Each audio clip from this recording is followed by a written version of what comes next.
جب تک آپ صلی اللہ علیہ وسلم زندہ تھے، اللہ تعالیٰ نے اس نئی امت یعنی ہمارے اوپر الگ الگ موقعوں پر کئی نئے اسلام کے قاعدے قانون اتارے، جیسے نماز، زکوٰۃ، حج اور روزہ۔ لیکن ہم سب کو ان تینوں کا تو اچھے سے پتہ ہے کہ یہ کس طریقے سے فرض کیے گئے تھے، پر روزے کو کس طریقے سے فرض کیا گیا، اسے فرض کرنے کا اصل مقصد کیا تھا؟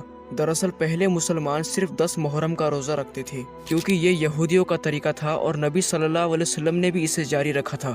لیکن پھر ایک دن اللہ نے قرآن میں ایک آیت نازل کی، اے ایمان والو، تم پر روزے فرض کیے گئے جیسے کہ تم سے پہلے والے لوگوں پر تھے، تاکہ تم تقوی حاصل کرو۔ اب اللہ تعالیٰ نے قرآن کے اندر اس آیت کو نازل کر کے سارے مسلمانوں کے اوپر روزے تو فرض کر دیے تھے، لیکن اس آیت سے ہماری آنکھوں کے سامنے ایک بہت بڑا خلاصہ ہوتا ہے کہ روزہ رکھنا صرف اسی امت پر فرض نہیں تھا، بلکہ پہلے کی امتیں جیسے موسیٰ علیہ السلام کی قوم یہودی، عیسیٰ علیہ السلام کی کرسچنز، ان پر بھی روزہ رکھنا فرض تھا۔ جب روزے کا حکم شروع میں آیا تب اس کا طریقہ تھوڑا الگ تھا۔ پہلے مسلمانوں کو افطار کے بعد سونے تک کھانے پینے اور بیوی سے ملنے کی اجازت تھی، لیکن اگر وہ سو جاتے تھے تو وہ کچھ بھی کھا پی نہیں سکتے تھے۔ کئی صحابہ اس کی وجہ سے پریشانی میں پڑنے لگے۔ اللہ نے مسلمانوں کی یہ حالت دیکھی اور ایک نئی آیت نازل ہوئی، اب تم افطار کے بعد اپنی بیوی کے پاس جا سکتے ہو اور فجر سے پہلے کھا پی سکتے ہو۔ اب رول یہ ہو گیا کہ سحری صبح کی فجر سے پہلے کھانے پینے کی اجازت مل گئی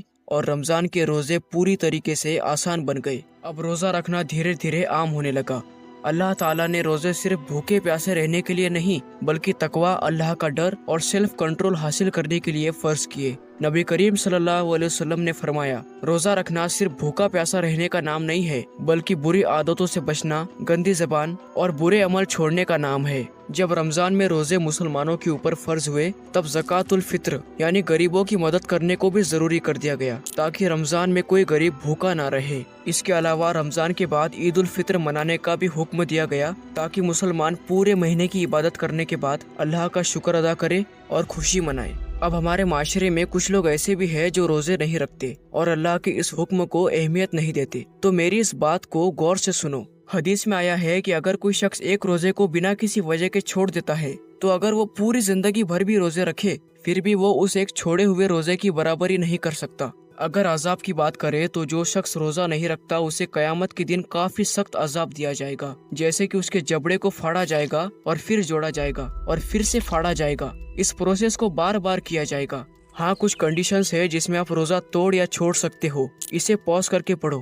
آپ کے لیے بہتر یہی ہے کہ آپ روزے رکھو، کیونکہ روزے رکھنے سے آپ کی آخرت تو بہتر ہوتی ہے، ساتھ ہی آپ کو اس سے اتنے زیادہ ہیلتھ بینیفٹ ہوتے ہیں جنہیں اگر آپ جان لو تو آپ رمضان کا ایک روزہ چھوڑنے سے پہلے بھی 100 بار سوچو گے۔ اگر آپ کو جاننا ہے کہ روزہ رکھنے سے کون کون سے ہیلتھ بینیفٹ ہوتے ہیں تو اس ویڈیو کو ضرور دیکھنا، link is in the description. آج کل کے زمانے میں ہماری آس پاس کی سوسائٹی میں ایسی کافی ساری افواہیں پھیل چکی ہے کہ یہ کرنے سے روزہ ٹوٹ جائے گا، وہ کرنے سے روزہ ٹوٹ جائے گا، وغیرہ وغیرہ۔ اگر بات کریں کہ روزہ کن کن چیزوں سے ٹوٹ جاتا ہے تو جان بوجھ کر کھانے پینے سے، ماسٹربیشن کرنے سے، جان بوجھ کر الٹی کرنے سے، بیڑی سگریٹ یا کوئی بھی نشہ کرنے سے، ایسی دوا ناک اور کان میں ڈالنے سے جو پیٹ تک پہنچ جائے، کمزوری یا بیماری کی وجہ سے روزہ توڑنے سے، اور لاسٹ میں اگر آپ غرارہ کر رہے ہو وضو کرتے ٹائم یا پھر کسی بھی وقت تو آپ کو اس بات کا خاص دھیان رکھنا ہے کہ پانی آپ کے گلے سے پیٹ تک نہ پہنچ جائے۔ اگر غلطی سے پانی آپ کے حلق سے پیٹ تک پہنچ گیا تو آپ کا روزہ ٹوٹ جائے گا۔ اسی لیے ہلکی کلی اور ہلکا غرارہ کرنا بہتر ہے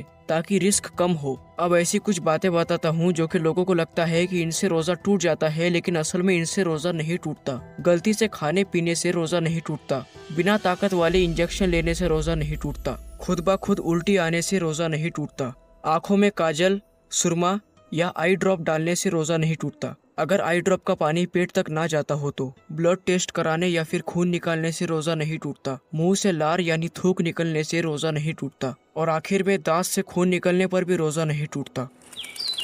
اب چلیے جانتے ہیں ایسی چیزیں جو روزے میں کرنی چاہیے اور ایسی چیزیں جو نہیں کرنی چاہیے۔ سب سے پہلا کہ سحری ضروری ہے، فجر سے پہلے کھائے، کیونکہ نبی صلی اللہ علیہ وسلم نے فرمایا ہے کہ سحری میں برکت ہے۔